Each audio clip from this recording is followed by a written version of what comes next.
একটি বিষয় খুবই গুরুত্বপূর্ণ, যা আমরা আসলে লক্ষ্য করি না, আমরা ভ্রূক্ষেপ করি না। সেটি হলো যে কোরবান দেওয়া আমাদের সবার জন্য ফরজ না, এবং কি সবার জন্য ওয়াজিবও না। হ্যাঁ, যাদের সামর্থ্য আছে, সচ্ছল ব্যক্তি, তাদের জন্য ওয়াজিব। তো এই ক্ষেত্রে আমরা কি করি যে আমরা ওয়াজিব পালন করতে গিয়ে আমরা ফরজিয়ত ছেড়ে দিই। হ্যাঁ, যে আমরা গরু বাজারে যাই, আমরা গরু কিনতে যাই, তখন আমরা কি করি যে আমরা গরু দেখতে যাই। ওই সময় আমাদের যেই ওয়াক্তীয় নামাজগুলো, সেগুলো আমরা ছেড়ে দিই, আমরা পড়ি না। তো একটা কথা মনে রাখবেন ভাই, আপনি ওয়াজিব আদায় করতে গিয়ে, তবে হ্যাঁ, এখানে আপনি যে গরু দেখতে যাইতেছেন এটা ওয়াজিব নয়, আপনি কোরবান দেওয়া ওয়াজিব।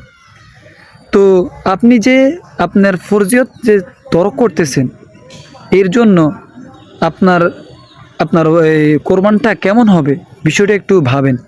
ভাবলে আপনি বুঝতে পারবেন যে আপনি কি হারাইতেছেন আর কি ফায়দা আপনি অর্জন করতেছেন।